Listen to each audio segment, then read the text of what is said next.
I'm Dennis. And we are the Twin Pipes.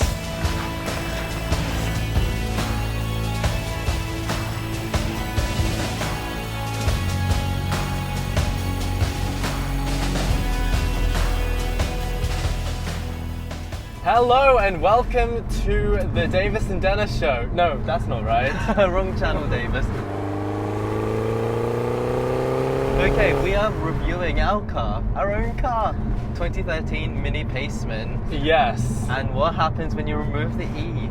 You get Pac-Man. If this car was yellow, it would literally look like Pac-Man. It's got like the right proportions, kind of. And it's definitely got the mouth.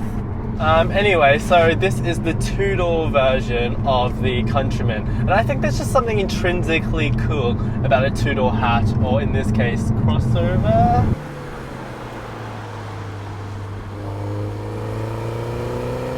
Two-door crossovers are really rare. I mean, we had the Range Rover, the original. Yeah. Then we had the Evoque.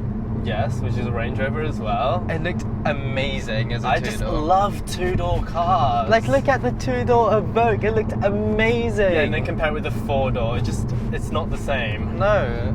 And same thing with this. Although this was a two-door car, it was actually more expensive than the Countryman.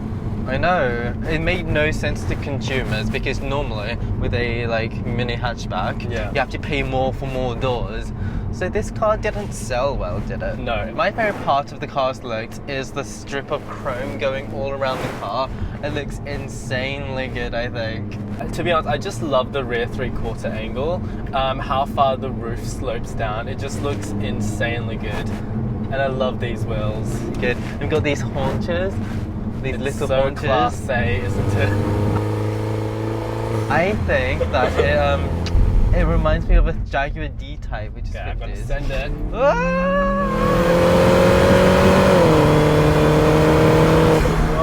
Warn me when you're gonna do that, my neck! No, it's not that fast. Okay. But onto that later. Should we talk about the performance? Okay, we're going to talk about it now. How big's the engine?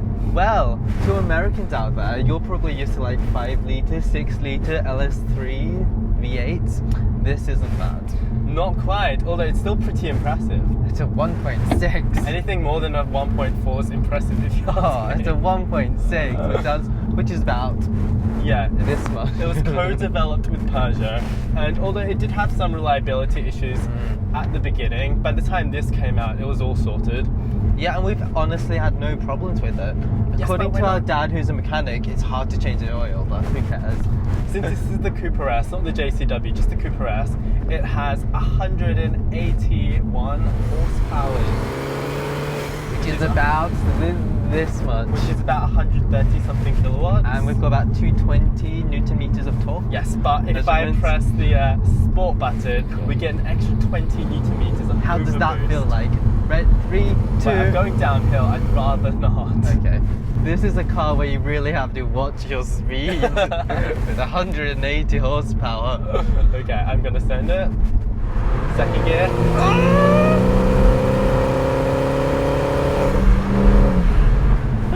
Okay, since this car weighs 1,300 kilograms or thereabouts, it's relatively light. How much is that in pounds? No clue. Stone? About 2,000? 2,000 stone. Heavy car. It's a lot heavier than a normal Mini. Yeah, I'd say it's reasonably brisk. It's not as fast as the normal hatchback Cooper S Mini. Yeah. But if you drove in the convertible, it's about the same. Yeah, 0 to 100 in around 7.5 seconds, 7 and a bit.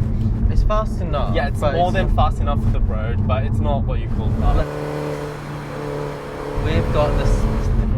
I was gonna say 3-speed automatic. I was like, what the fuck?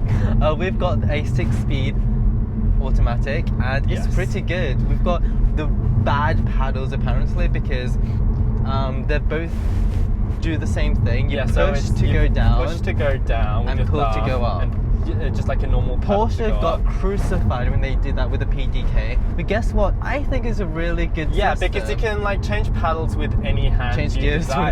Change gears with any hand you desire. It's just you just get used to it. It's not that bad, guys.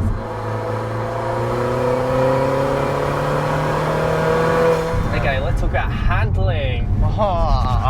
This is the best thing about this car, right? I think the steering is. The steering is an electric system, but honestly, it's one of the best electric systems I've ever driven. I'm going to say this, and it's going to be really controversial, but the steering in this Mini Paceman is better than a Porsche 911. Yeah, the new electric one. This is like so quick and feelsome, and it's a relatively small wheel, so it's got so much feel for an electric system. Yeah, like I can feel everything on the road. It's better than most sports cars. It's better than 911, better than F-Type. Yeah, how do you think it compares to the R8? I'm going to say it feels as heavy as an R8 because when you put in sport mode, the steering really becomes really heavy, which I like. Gives you so much confidence at high speed.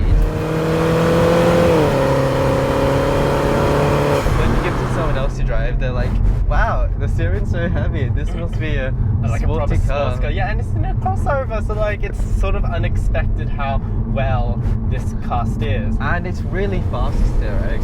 And on the road, it feels darty. It's quite flat. Yeah. Okay. But on a track day, it kind of falls apart. Yeah.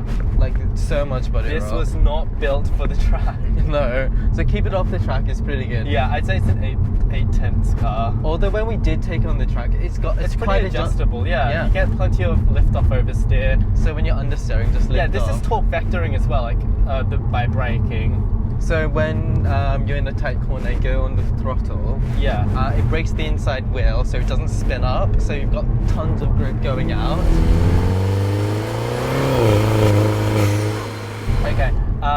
The driving position. So bad.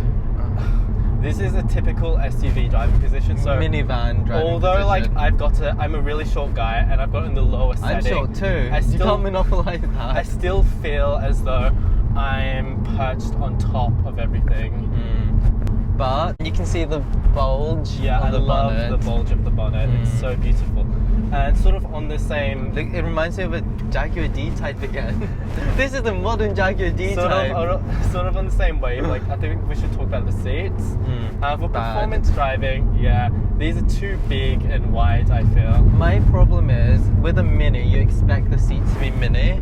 So you know, it'll be good for small people. But they decided to make the seats really big. And that's not good for us because our thighs are not long enough. No, I can't rest into the seat particularly well because my thighs are too short. And with the new Minis, you've got an adjustable seat squab. Yeah, but even the shortest setting is too long. It's too long for us. And these bolsters are too wide. The bolt is enough, but I just move around in the seat too much. Probably be good for big people. Yeah, but for me, it's just...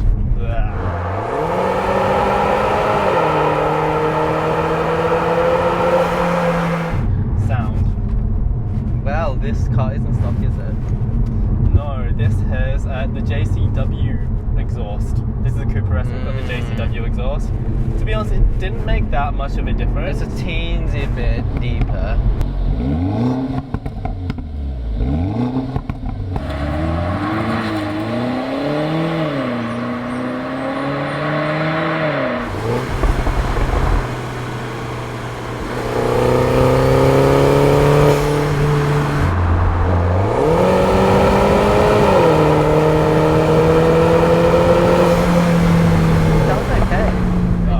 Outside it sounds great, it sounds burbly, it sounds deep, yeah, a bit vocal. From the inside it sounds a bit generic. Yeah. And what saves the sound of this car are the pops.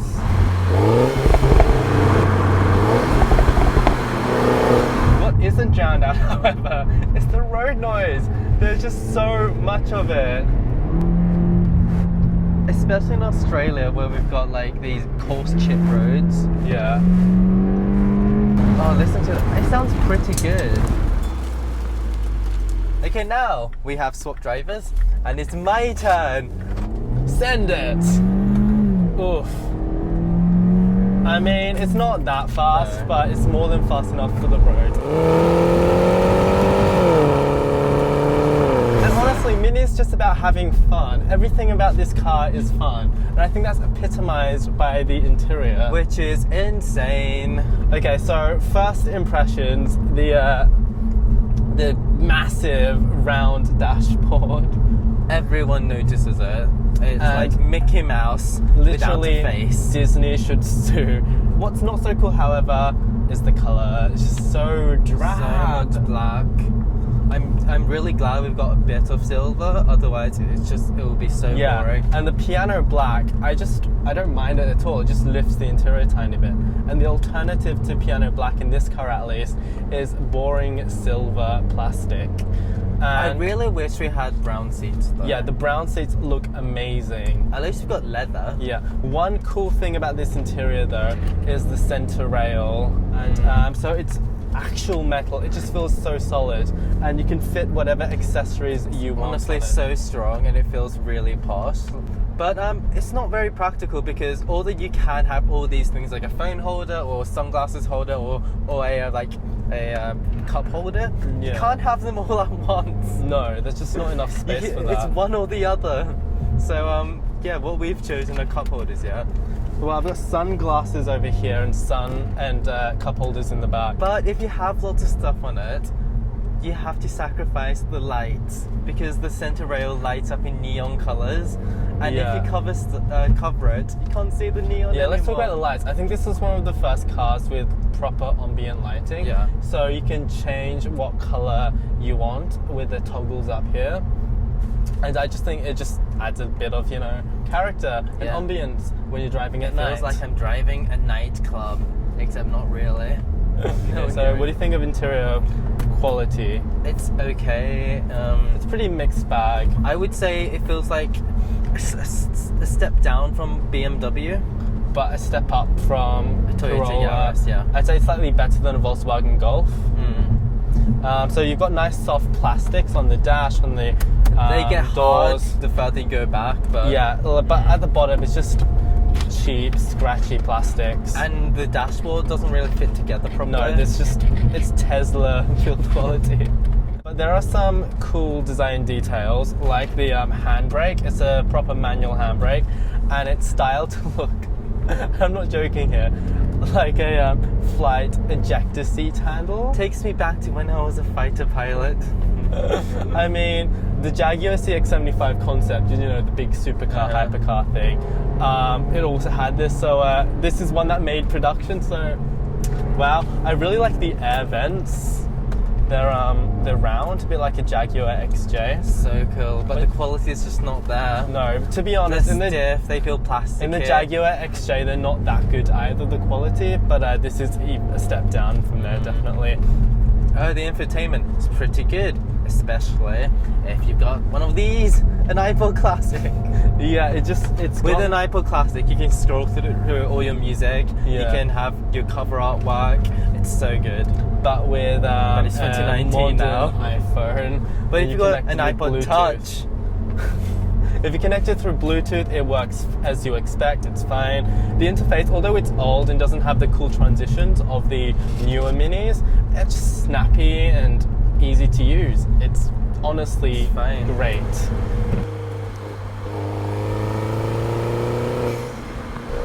What do you think of the amount of space in this car? Really good, especially if you're 5'4".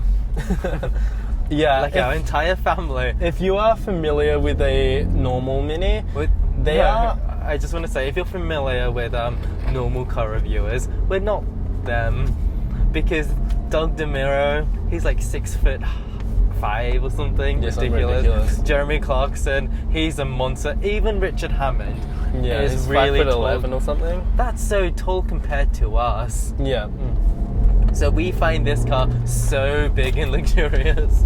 The boot is 330 litres, which is pretty, good for a car this size. It's slightly smaller than a Golf. The rear seat space is quite commodious. The only problem really is headroom. There's plenty of legroom. But for us, headroom is great. Yeah. And legroom, there's so much of it. Yeah, so this is, for the size, a very spacious, practical car. I don't think it could live with a hatchback Mini every day if you need a big boot and seat 4 people. One of the more unique aspects of a Mini, or at least up until this generation, are the dials. So you have a giant speedometer in the middle. Goes up to 260 kilometers an hour, which this car can't do. No, this has a top speed of 130 something, almost Miles an hour. 140. Yeah, miles an hour. We're mixing up our measurements. At this rate, we're going to crash into the surface of Mars. Oh, no one will get that reference, Dennis. No. Thumbs up if you do. Anyway, so the central speedometer gives your passengers great comfort as they can see how fast you're going. How fast am I going, Davis? You're going 80 kilometers an hour, which is the speed limit. Dennis is a very safe driver. And knowing that made Davis feel really safe as a passenger. So Yes. it's a win-win. However, looking at the speedo while you're driving is really difficult. Yeah. But you've got a digital one here, so that's all good. Okay, now let's talk about something that's not so good. The fuel economy. It's so yikes. It is so bad. When we went on a track day, we did some math, and this car used more fuel, this 1.6, than an Audi R8 V10. Yeah, we got roughly 30 litres per 100 kilometres. We were going flat out, mind you, but for a 1.6, that is just stupendously bad. It's more fuel than a V10. Yeah, if you put it out of sport mode and drive very hypermiling, you can get close to 6 litres per 100 kilometres. But you're gonna drive in sport mode. Yeah. And when you do that, you get around 10, 11 litres per 100 I'm doing kilometres. 10.9 right now. Yeah. So let's talk about price now. Yes, and when yikes. this came out, this cost 44 grand for the Cooper S, which is slightly more than a Golf GTI. Which, considering that this is slower than a GTI, Very and slower. you know, it's about the same really with everything else. I'd say it costs a little bit too much. However, 5-6 years on, you can get one for around 20 grand. Which is still a bit more than a Golf GTI. I mean, I think it's held its value really well. Yes, but we're not talking about us from our perspective. As a buyer, buying it used, I can't recommend it. Yeah, it just costs too much for It what still it costs is. so much. Yeah. You can get a Golf GTI, a little mini for like 5k less. Really nice, like a You can get a Megane. JCW small mini. A Megane of similar vintage, which is way faster, is around 15 grand. But what if you want a mini? Yes. Because let's face it, when you're buying a mini, you're not really cross-shopping with other brands. Because when you buy a mini, you just want a mini because they look good. And They're the image that you want. Yeah, and they just drive, you know, pretty well. They're fun cars and they look unique. Yes. So what's your score out of 10? As a car, I'm going to give it a 6 out of 10. I'd give this a good 7.5. Okay, so if you enjoyed this video, our first car review, give us a like and a subscribe. Comment below if you thought it was any good and what improvements you would give us, like what suggestions you would have for us. Change your personality, Davis. Oh. It's really annoying. Yeah, and on that Check note, out our other channels. probably don't do that. And on that note, toodaloo. Bye.